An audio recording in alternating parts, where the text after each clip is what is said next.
ప్రభునందు ప్రియమైన దేవుని బిడ్డలారా, ఈ ఉదయకాల సమయంలో దేవుని అనుదిన వాగ్దాన ఈ పరిచర్య ద్వారా మరి ఒకసారి మిమ్మల్ని కలుసుకోవడానికి దేవుడు నాకు అనుగ్రహించిన ఈ గొప్ప ఈ భాగ్యమును బట్టి మొదటిగా దేవాది దేవునికి ఎంతగానో కృతజ్ఞతాస్తుతులు చెల్లించున్నాను. మరి ముఖ్యంగా ఈ అనుదిన ఈ వాగ్దాన ఈ పరిచర్యను వీక్షిస్తున్న ఆత్మీయులకు మీ అందరికీ ప్రభువైన యేసుక్రీస్తు నామములో శుభాభివందనాలు తెలియజేస్తూ ఉన్నానండి. దేవునికి స్తోత్రం. హల్లెలూయా, హల్లెలూయా. ప్రియమైన దేవుని బిడ్డలారా, ఈ ఉదయకాల సమయంలో దేవుడు మీకు ఇచ్చుచున్న వాగ్దాన వాక్య భాగము ఇర్మియా గ్రంథము 6వ అధ్యాయము 16వ వచనమైనది. ఈ వాగ్దాన వాక్య భాగమును మీ కొరకు నేను చదువుచున్నాను. ప్రార్థనాపూర్వకంగా ఆలకించవలసిందిగా ప్రభువైన యేసుక్రీస్తు నామములో అందరినీ కోరుచున్నానండి. ఇర్మియా గ్రంథము 6వ అధ్యాయము 16వ వచనంలో ఈ విధముగా రాయబడి ఉన్నది.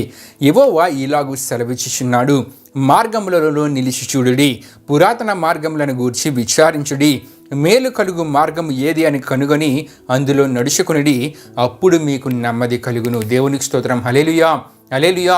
ఈ వాగ్దానాన్ని ప్రియమైన దేవుని బిడ్డలారా, దేవుడు ఆనాడు ఇర్మియా ప్రవక్త ద్వారా ఇశ్రాయేలు వారికి ఇస్తున్న వాగ్దానముగా మనం చూస్తూ ఉంటాం. ఇక్కడ రాయబడి ఉన్న వాగ్దానపు మాట ఏమిటంటే, అప్పుడు మీకు నెమ్మది కలుగును. ప్రియమైన దేవుని బిడ్డలారా, దేవుడి వాగ్దానాన్ని ఇశ్రాయేలు వారికి ఇవ్వడానికి గల కారణం ఏంటి? ఆ సందర్భాన్ని మనం ఆలోచిస్తే కనుక ఈ వాగ్దానాన్ని దేవుడు ఇర్మియా ప్రవక్త ద్వారా వారికి తెలియజేస్తున్న సందర్భంలో దేవుడు ఒక మాట అంటున్నట్లు మనం చూస్తూ ఉంటాం. ఏమిటి ఆ మాట అంటే, పురాతన మార్గములను గూర్చి విచారించుడి. పురాతన మార్గముల గురించి ఇశ్రాయేలు వారిని విచారించమని దేవుడు ఇశ్రాయేలు వారికి ఇర్మియా ప్రవక్త ద్వారా తెలియజేస్తున్నారు. అంటే ప్రియమైన దేవుని బిడ్డలారా, పూర్వకాలంలో పూర్వకాలంలో ఇశ్రాయేలీల పితరులు దేవుని వాగ్దానాన్ని నమ్మారు. దేవుని వాగ్దానాన్ని నమ్మి ఆ వాగ్దాన ప్రకారం నడుచుకుంటూ ముందుకు వెళ్ళారు గనుక వారు దీవించబడ్డారు, ఆశీర్వదించబడ్డారు. అయితే ఆ కాలంలో ఇర్మియా ప్రవక్త కాలంలో ఉన్న ఇశ్రాయేలీల పరిస్థితి మనం ఆలోచిస్తే గనుక దేవుని వాగ్దానాన్ని నమ్మట్లేదు, దేవుని మార్గాలను అనుసరించి నడుచుకోవట్లేదు. అంతేకాకుండా ప్రియమైన దేవుని బిడ్డలారా, ఏయ క్రియలు చేసేవారుగా, పాపపు క్రియలు చేసేవారుగా ఇశ్రాయేలు వారు ఉన్నారు. దీనిని బట్టి వారు దేన్ని తెచ్చుకుంటూ ఉన్నారంటే, నాశనాన్ని తెచ్చుకుంటూ ఉన్నారు.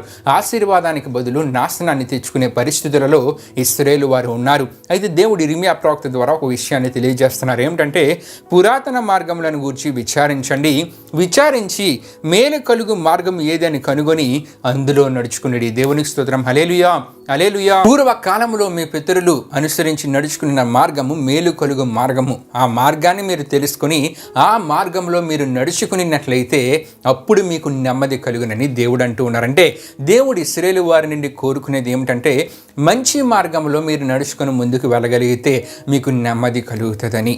ప్రియమైన దేవుని బిడ్డలారా, నెమ్మదిని దయచే దేవుడు ఇప్పుడంటే ఇక్కడ ఈ వాగ్దానంలో మనకి కనబడుతూ ఉంది. మంచి మార్గములలో, దేవుడు కోరే మార్గములలో నడుచుకుంటూ ముందుకు వెళ్ళినప్పుడే ప్రియమైన దేవుని బిడ్డలారా, దేవుడు నెమ్మదిని కలుగు చేస్తానంటూ ఉన్నారు. దేవుని వాక్యంలో మనం చూస్తే గనుక మంచి మార్గములలో నడిచిన వారు మనకి కనబడుతూ ఉంటారు, చెడు మార్గములలో నడిచిన వారు మనకి కనబడుతూ ఉంటారు. కొన్ని సందర్భాలలో వారి యొక్క ప్రారంభ ఆత్మీయ జీవితంలో మంచి మార్గంలో నడుచుకుంటూ తరువాత దినాలలో దేవుడిని విడిచి చెడు మార్గంలో నడుచుకున్న వారు కూడా మనకి కనబడుతూ ఉంటారు. మంచి మార్గంలో నడుచుకున్న వారు మేలును పొందుకున్నారండి, నెమ్మదిని అనుభవించారండి. కానీ చెడు మార్గంలో నడిచిన వారు నాశనాన్ని పొందుకున్నట్లు దేవుని వాక్యంలో మనం చూస్తూ ఉంటాం. మంచి మార్గంలో నడిచిన అబ్రాము మనకి కనబడుతూ ఉంటారు. దేవుడి చెప్పిన మార్గంలో నడుచుకుంటూ ముందుకు వెళ్ళాడు గనుక అబ్రాముని దేవుడు గొప్పగా దీవించారు, ఆశీర్వదించారు. తన సంతానాన్ని దేవుడు గొప్పగా దీవించారు, ఆశీర్వదించారు. అదే విధముగా చెడు మార్గంలో నడిచిన ఆకాను మనకి కనబడుతూ ఉంటాడు.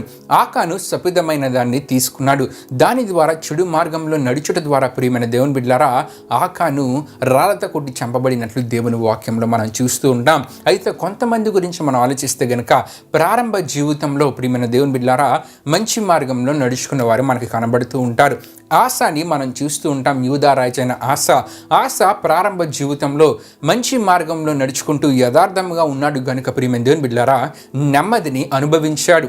రెండు విషయాలు ఆశ గురించి మనం ఆలోచిస్తే గనుక దేవుని వాక్యంలో మనం చూస్తూ ఉన్నప్పుడు దినవృత్తాంతాల 2వ గ్రంథము 14వ అధ్యాయం 7వ వచనంలో మనం చూస్తే ఆశ అంటూ ఉంటాడు. ఏమని అంటూ ఉంటాడంటే, దేవుడైన యెహోవాని మనం ఆశ్రయించాము కాబట్టి మన చుట్టూ నెమ్మదిని దేవుడే కలుగు చేశారని. దేవునికి స్తోత్రం. హల్లెలూయా, హల్లెలూయా. ఆశ తన ప్రారంభ జీవితంలో దేవునిని ఆశ్రయించాడు. దేవుని ప్రజలైన ఇశ్రాయేలీయులు కూడా మార్గం తప్పిపోకుండా దేవునిని అనుసరించేవారుగా వారిని ముందుకు నడిపించాడు గనుక నెమ్మదిని మనం అనుభవిస్తున్నాం. దీనికి గల కారణం దేవుడని ఆశ అంటూ ఉన్నాడు. ఇంకా ఆశ గురించి మనం చూస్తున్నప్పుడు దినవృత్తాంతాల 2వ గ్రంథము 15వ అధ్యాయం 15వ వచనంలో మనం చూస్తే గనుక వారు పూర్ణ హృదయముతో ప్రమాణము చేసి పూర్ణ మనస్సుతో ఆయనను వెదకియుండిరి గనుక యెహోవా వారికి ప్రత్యక్షమై చుట్టూనున్న దేశస్థులతో యుద్ధములు లేకుండా నెమ్మదిని కలుగు చేశాను. దేవునికి స్తోత్రం. హల్లెలూయా, హల్లెలూయా. ఇక్కడ వారు అంటే యూదులు, అంతేకాకుండా ఆశ ప్రియమైన దేవుని బిడ్డలారా, ఇక్కడ కూడా ఆశ దేవుని పూర్ణ హృదయంతో వెదికారు, పూర్ణ మనసుతో దేవుని వెదికారు గనక ఆశ యూదులు ప్రియమైన దేవుని బిడ్డలారా దేవుడు వారికి నెమ్మదిని కలుగు చేశారు. అటువంటి ఆశ, దేవుని ద్వారా నెమ్మదిని పొందుకుంటున్న ఆశ దేవునిని విడిచి మనుషులను నమ్ముకున్నాడు, చెడు మార్గంలో ప్రవేశించాడు. ఆశ పరిస్థితులే తలక్రిందులైపోయాయి. ఆశ జీవితాన్ని తర్వాత మనం చూస్తే గనక పాదములలో జబ్బు పుట్టి ఆ నొప్పిని తట్టుకొనలేక చివరికి ఆశ మరణించినట్లు దేవుని వాక్యంలో మనం చూస్తూ ఉంటాం. అదే విధముగా రాజైన ఉజ్జియా మనకి కనబడుతూ ఉంటారు. ఉజ్జియా తన ప్రారంభ జీవితంలో దేవుని మార్గములలో నడుచుకుంటూ ముందుకు వెళ్ళాడు, యథార్థవంతుడిగా ఉన్నాడు గనక వర్ధిల్లాడు. ప్రియమైన దేవుని బిడ్డలారా, దేవునిని ఆశ్రయించినంత కాలము గొప్ప విజయాలు ఉజ్జియా చూడగలిగాడు.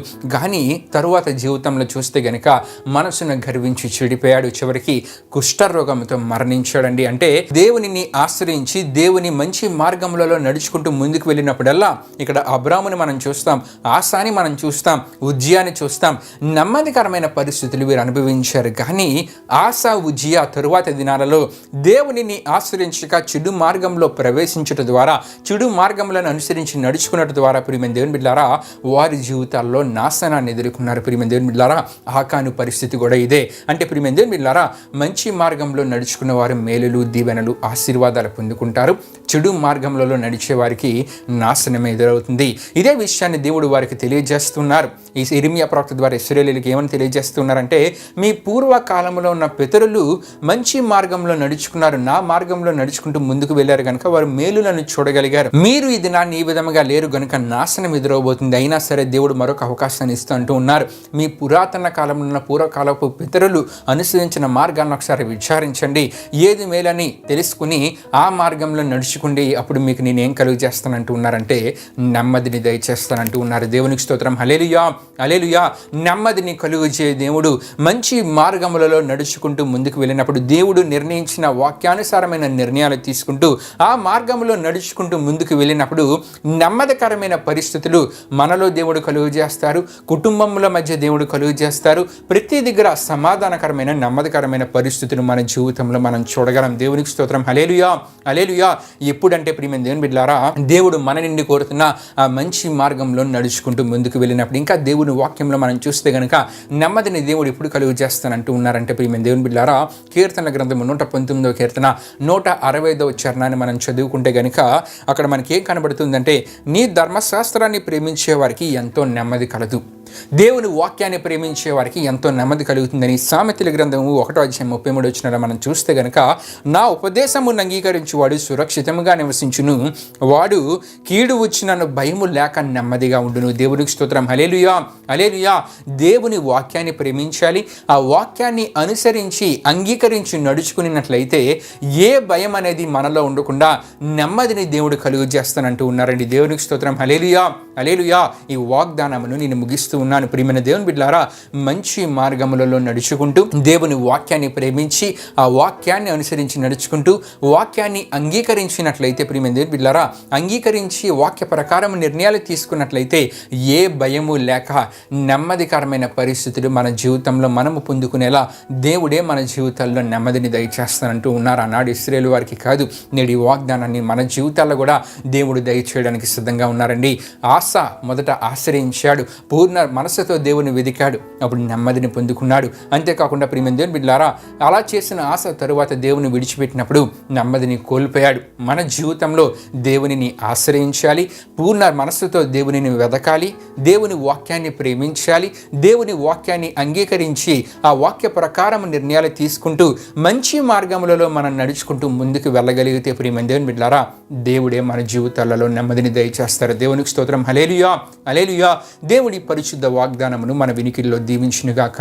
ఆమేన్. ప్రియమైన దేవుని బిడ్డలారా ఈ వాగ్దాన కార్యక్రమమును ముగింపు ప్రార్థనతో మనం ముగించుకుందాం.